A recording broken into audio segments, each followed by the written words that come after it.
بسم اللہ الرحمن الرحیم۔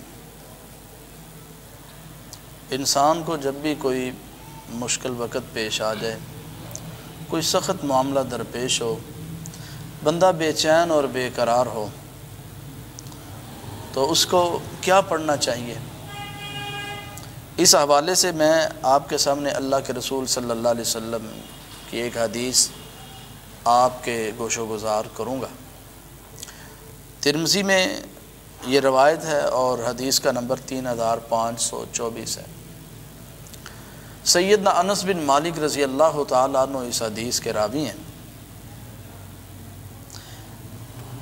وہ بیان کرتے ہیں کہ اللہ کے رسول صلی اللہ علیہ وسلم کو جب کوئی سخت اور کوئی ایسا معاملہ آپ کو پیش آ جاتا جس کا حل نظر ہی نہ آتا، آپ بڑے ہی پریشان ہو جاتے، بے قرار اور بے چین ہو جاتے، تو تب اللہ کے رسول صلی اللہ علیہ وسلم یہ دعا پڑھا کرتے تھے، یا حی یا قیوم برحمتک استغیث، یا حی یا قیوم برحمتک استغیث، یا حی یا قیوم برحمتک استغیث۔